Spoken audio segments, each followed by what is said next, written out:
Dumteedum, Dumteedum, Dumteedum, Dumteediddly-dum, Dumteediddly-dum,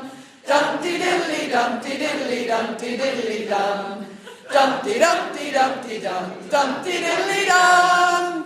Well done, everybody. Royfield on the podcast has just described Lillian as post-feminist. Oh, post-feminist. Which someone had explained the term to him the day before, so he was very excited about it and decided that that's what Lillian was. But we were just saying that the scenes with you and Paul. Yes. She was almost heading into Rob and Helen territory there, wasn't she? There was a slight bit of his dominating her, her being frightened of him and that sort of thing. Yeah. There was a little bit of that, actually. I suppose there was. Yes. I always found that such a fascinating story, really, because folk often used to say right at the beginning, what was it about the character of Paul that made her fall in love with him and so on and so forth. And I always used to feel, certainly in the early days, of course, because it was radio, that actually both Paul and Tiger or Matt looked very, very much alike. And so it was it was the good side and the bad side. Yeah. With Matt, he was not cold, but he was quite difficult to get hold of in many ways, whereas Paul, certainly in the initial stages, was very loving. And that was why she was attracted to him, because it was what she wanted from Matt, but actually she found in Paul. And that was the great thing about radio, of course. They, as actors, they look very different. But, that was the thing that worked for me as an actress playing Lillian.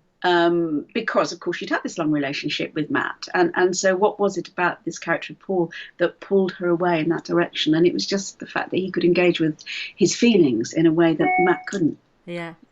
Yeah. But yes, we went into slightly different territory, didn't we? We did, yeah. Yeah. So Lillian's had some exciting news this week. Oh, I know. Woohoo! No, she's not pregnant. No. Oh my God! Can you imagine? That would be ace. Lillian IVF. Bloody hellfire. Well, yes, I know. I mean, yes, knock me down with a feather. There, she was fully expecting, that was the big heave-ho, and that was the end of the relationship with Justin. And then, wow. I still don't think it caused as much. It still didn't cause as much comment as the scene with Peggy, where Peggy decided that you were only worth the second best china, not the best china. It was a category 2 telling off, not a category 1, because then you get the best china if it's category 1. God help you if she gets a silver teapot out. It's all over. We know we're really in trouble. So because when I went to see your one woman show, which I thought was ace, and I would advise anybody else in the country to go and see it, because it's touring. Where are you, Stratford-on-Avon? Yeah, well. In fact, the one that you saw is my first one-woman show, and in fact, I'm in Colchester this weekend with that particular one at the Arts Centre in Colchester. But this second show, which is the one that I was talking about before, is called Dorothy: The Airings of an Archer's Actor's Aunt, and that's playing at the Bear Pit in Stratford-upon-Avon on the 23rd and 24th of. We sold out for the 24th, but if anybody is in the area, we still have tickets for the 23rd, and it's the Bear Pit in Stratford-upon-Avon. And if you go onto the Bear Pit site, they'll give you all the details. You can actually buy tickets through the Royal Shakespeare Theatre. That's where they're selling the tickets, but you can also get them online. But it's a great show. It's written by Jane James. It's very funny. She's completely different from Lillian, so different from Lillian. She's a northern lady who runs her broadcasting channel from the old folks' home in which she resides, and she's a cross between Margaret Thatcher and Pat Routledge as Mrs. Wicked. She's a wonderful character. Because you do a really good Patricia Routledge, don't you? Well, I don't know. I try. I don't know, love. I do try. But we've had great reviews for it. So if anyone is in the area, do come and see that one. But no, the one that you saw is the one I'm at Colchester with. That was my very first one, which I started about 5 years ago, which is much more about the Archers and Lillian, amongst other things, of course. But yeah, because you asked the audience there, would you like Lillian to marry Justin? And we all dutifully went, no! There was this huge kind of roar of disapproval. Yes. So do you... I know that but if you were giving advice, if you as the actress were giving advice to Lillian, should she marry him? Well, if I was giving, yes, advice as a punter standing outside, I would say, yeah, he's a catch, you know. I mean, he's lovely, he's loving. Well, he's a catch now, not after Miranda's ripped him off for everything she could get her hands on. Well, you see, this is the problem, isn't it? Yes, this is what we have to be careful of. But he's obviously very loving, and I mean, he's a pretty wealthy guy. So hopefully, you know, there'll still be a few coppers left by the time she's shreds and so on and so on.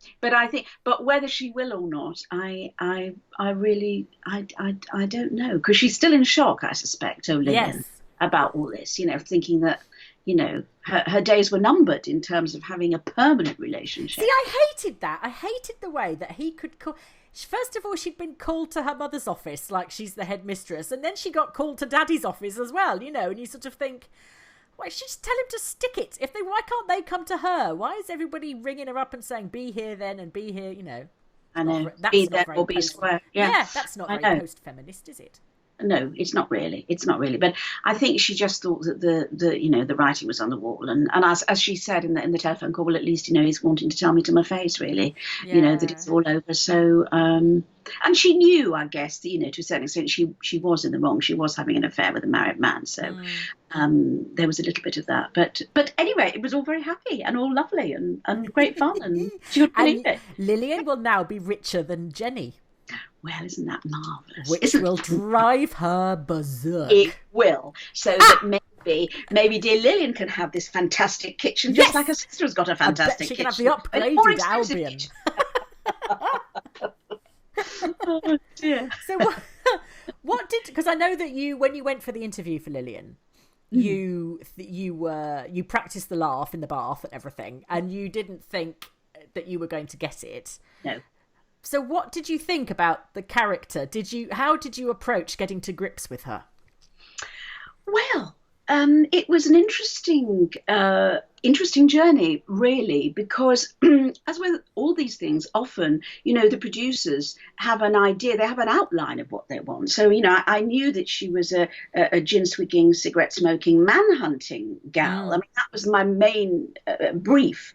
But I realised that in order to make her have a life, a really living, three-dimensional character, you know, there had to be much more to her than that. So it was really a combination of me, producers and scriptwriters.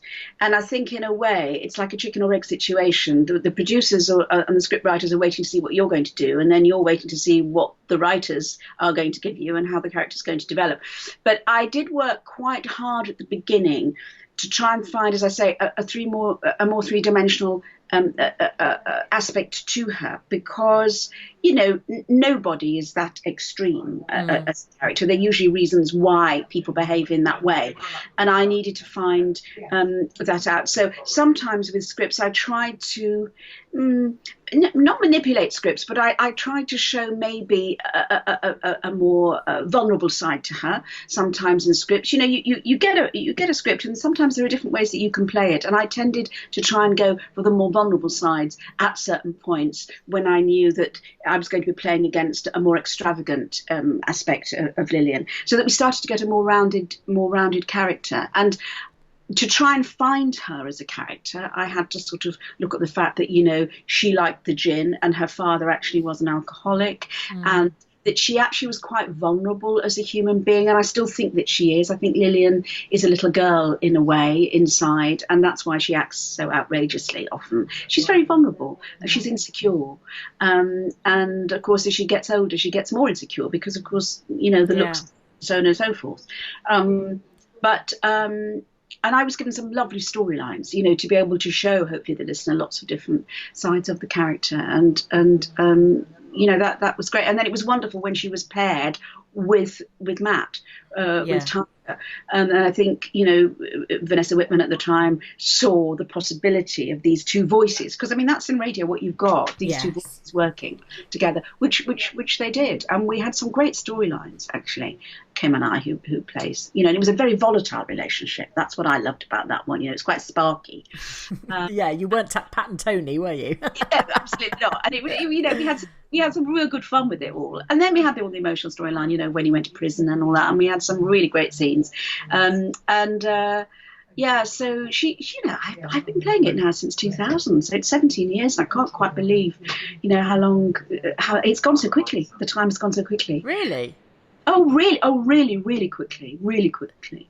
But what's the glory of being in something like The Archers is that, you're very rarely, as an actor, with a character for as long as we are in soaps, Yes. whether it's TV or radio. So you get a chance to really get to know them and to really get inside them. And she really is my alter ego. And if one was at a situation where people were asking me, maybe as Lillian, about things, I know that I can ask or respond very easily as Lillian now. She's so far into me, into my psyche, that there's no sort of no difficulty with that, really. Because you said in the stage show, you said that once Lillian was asked, it said, "Pass me my slippers," and you said, "Oh no, that's wrong." Yeah. She wear slippers, no. She'd wear mules. She'd wear mules, with little sort of fluffy bits on the front. Yes.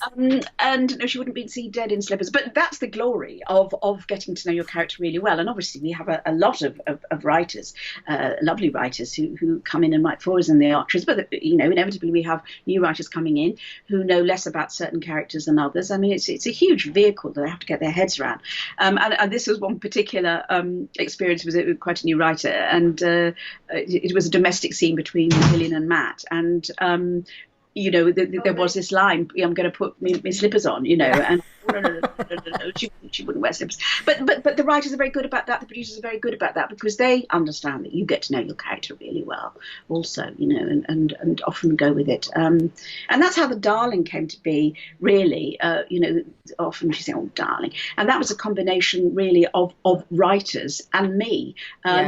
Suddenly that became a little bit of a catchphrase, like the laugh is her sort of signature tune in a way, isn't it? Because on radio we only have the voice to create this three-dimensional character, and if you happen to be playing a rather flamboyant character, it can be quite tricky because you need to find little techniques or tricks to suggest to the listener the flamboyance, the fact that somebody is quite extravagant, maybe in the way they dress and so on and so forth, which is why if the listener listens very hard, often, particularly in external scenes, you'll hear a clip-clop sound accompanying me because I've got my stilettos on. I have my clippy-cloppies in the studio because, she probably would never be seen dead unless she was riding the horse without her stilettos. So it goes in at a subliminal level in a way for the listener. But, it's little tricks like that. That one can bring in. And also with me, with the voice, I needed to try and find a voice that suggested a kind of ginny, cigarette-y quality. So I tend to use it's more like that, sort of, on the break of my voice, which kind of suggests a voice that's quite lived in. Really. Yes. Lived in. That's a very nice way of lived in voice, really. Yeah. Which bits of you are like Lillian?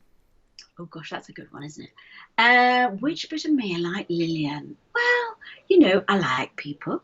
I like a good time. I don't like gin, which of course is her drink. It's her tipple, G&T, darlings. It's her tipple. But no, I'm not keen on gin. I like a pint of ale. I like a woman after my own heart. Oh really? Oh yes. Really? I love it. I love ale. I mean, I just think that's great. So yeah, I'm not sure that Lily's into ale particularly, although she likes cider from Eddie Grundy's cider shed. But yeah, ale. I like an unusual ale. Yeah, not G&T. Anything else that's like me? Well, I'm frightened of horses, and she's a great horsewoman. I don't like horses. She's supposed to be the most wonderful swimmer, and I don't like, my feet not touching the bottom of a swimming pool. So I don't know really. I think probably I'm quite vivacious in some ways, I think. So I think Lillian has a theatrical quality, a deliberately theatrical quality, which you'd think, when you'd imagine that when she met people, they would look at her and think, I wonder if she's an actress, because she sort of has that star. She has a bit of a, like Winston Churchill said, we're all worms, but I'm a glowworm. And Lillian's a glowworm, isn't she? She's just got that radiance sort of thing. She absolutely is. She's a good time girl. She likes a good time. She lives for the moment.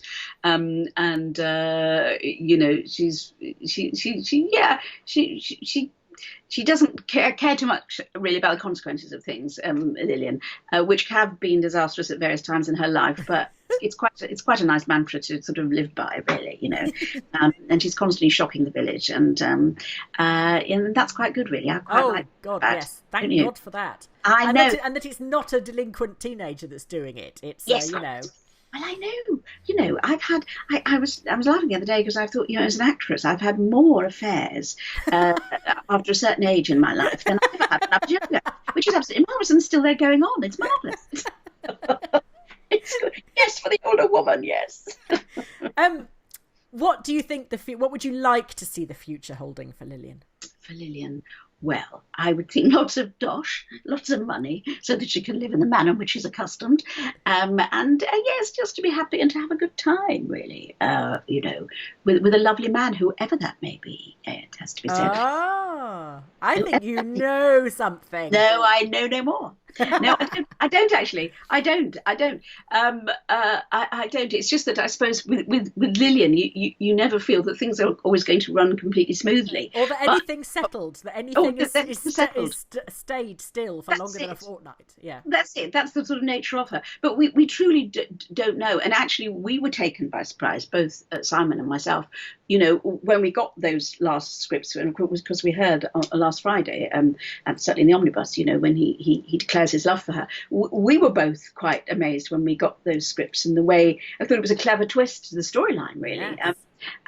But we genuinely do not know often, from one month to the next what is actually happening, and that's really several reasons, because of the confidentiality of it, within the program, but also because I think our editors and producers like to see the way a story's developing and listen to reactions to things, so they like to keep an open mind, about things, really.